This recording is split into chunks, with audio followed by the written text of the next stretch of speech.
సంతోషంగా ఉండడానికి నాలుగో కారణం. సంతోషంగా ఉండడానికి కాదు, సంతోషంగా లేకపోవడానికి. ఎప్పుడు ఎవరిని ప్రశ్నించినా సంతోషంగా ఉండడానికి కారణాలు చెప్పగలం, కానీ లేకపోవడానికి కారణాలు మనం ముందు తెలుసుకోమన్నమాట.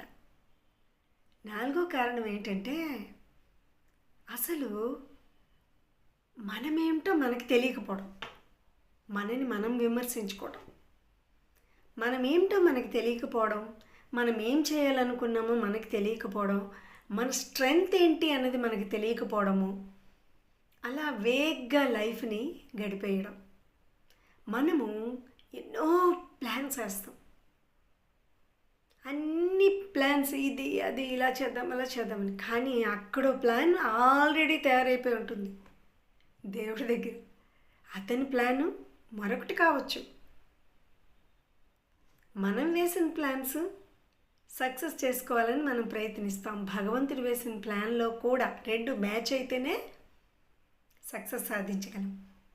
కానీ మనమేంటో మనం తెలుసుకోకుండా, అసలు మన గురించి మనం ఆలోచించకుండా, మన తప్పులు మన ఒప్పులు ఏవి కూడా బేరీస్ వేసుకోకుండా,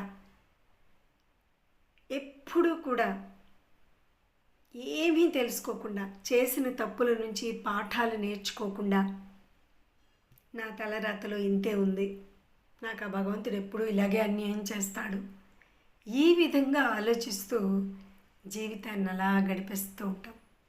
సో ఇది నాలుగోదండి.